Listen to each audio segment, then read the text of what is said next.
देखिए बड़े gap up और गैप डाउन में कैसे ट्रेड करते हैं, कुछ ट्रेडर को ये पता ही नहीं होता कि कैसे ट्रेड करना है। देखिए जब भी प्राइस, जैसे कि प्राइस इस रेंज में है, ये रेजिस्टेंस है और ये सपोर्ट है, तो जब भी कोई गैप अप ओपन होता है, जैसे कि प्राइस यहाँ पे चल रहा था और यहाँ से प्राइस ऊपर की तरफ यहाँ पे ओपन हुआ, तो हमें यहाँ पे बाइंग के बारे में कभी नहीं सोचना है। जब भी बड़ा गैप अप ओपन होता है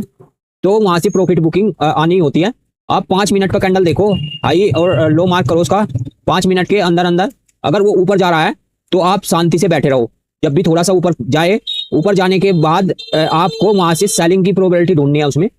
क्योंकि इतना जो प्राइस ऊपर हुआ है, अगर निफ्टी में ट्रेड करते हो तो 150 से 200 पॉइंट जब भी गैप अप होता है, 150 से 200 पॉइंट जब भी गैप अप ओपन होगा, तो आपको वहां पे ढूंढना है एक बेरिश कैंडल, छोटी सी भी बेरिश कैंडल आपको मिल गई, उसका हाई का ऐसे लगाओ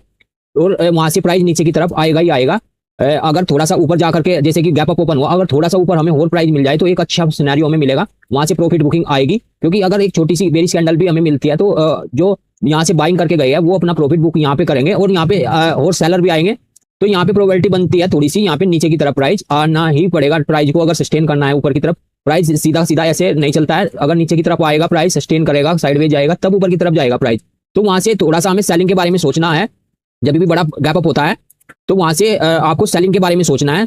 और जैसे कि गैप डाउन होता है प्राइस, जैसे कि यहाँ पे प्राइस चल रहा था और यहाँ पे गैप डाउन ओपन हुआ है, प्राइस यहाँ पे गैप डाउन ओपन हुआ है, तो यहाँ पे हम सेलिंग के बारे में नहीं सोचेंगे, यहाँ पे हम बाइंग के बारे में सोचेंगे। जैसे ही हमें प्राइस ऊपर की, यहाँ से प्राइस ऊपर की तरफ जाए, क्योंकि यहाँ पे एक बड़ा सिनेरियो हमें मिल चुका है, 150 से 200 पॉइंट जो यहाँ पे बाइंग करके गए होंगे उन्हें एक अच्छा प्रॉफिट यहाँ पे मिल रहा होगा। तो यहाँ पे हमें सिनेरियो देखना है, अगर प्राइस नीचे की तरफ आता है और भी, तो यहाँ से हमें बाइंग की तरफ सोचना है। यहाँ से भी प्राइस ऊपर की तरफ ही निकलेगा, थोड़ा सा ऊपर की तरफ जा करके, तब यहाँ अगर इस क्लोजिंग के आसपास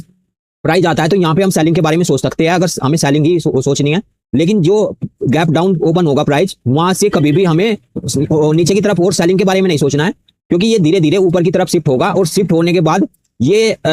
यहाँ तक पहुंचे या ना पहुंचे, लेकिन यहाँ तक पहुंच करके ये फिर यहाँ सेलिंग के बारे में सोच सकते हो आप। ये यहाँ से फिर सेलिंग प्रेशर आएगा इससे जब ऊपर जाएगा प्राइस, लेकिन यहाँ पे सेलिंग प्रेशर नहीं होगा, क्योंकि यहाँ पे जिन्होंने यहाँ पे सेलिंग किया हुआ है यहाँ पे प्रॉफिट बुकिंग आएगी और यहाँ से प्रॉफिट बुकिंग आएगी तो ये प्राइस ऊपर की तरफ जाएगा, तब इसमें सेलर ऐड होंगे। यहाँ पे सेलर ऐड नहीं होंगे, सेलर का जो प्रॉफिट है वो यहाँ पे वो अपना प्रॉफिट बुक करने के बारे में सोचेगा। तो गैप अप डाउन के बारे में आप, जैसे कि गैप अप ओपन हुआ तो वहाँ सेलिंग के बारे में सोचिए, और अगर गैप डाउन हुआ तो वहां से थोड़ा सा, अगर अच्छा गैप डाउन है 200-300 पॉइंट, तो वहां से थोड़ा सा बाइंग के बारे में सोचिए। आपको कभी भी नहीं सोचना है, अगर गैप डाउन ओपन होता है प्राइस तो कभी भी आपको वहां से सेलिंग के बारे में नहीं सोचना है, क्योंकि वहां पे प्रॉफिट बुकिंग आएगी और एक प्राइस ऊपर की तरफ निकलेगा। तो इस तरह से गैप अप गैप डाउन में आपको प्लान करना होता है। अगर चैनल आपने नहीं किया है सब्सक्राइब, तो प्लीज सब्सक्राइब करें, क्योंकि ऐसी लर्निंग वीडियो हम आपके लिए लाते रहते हैं।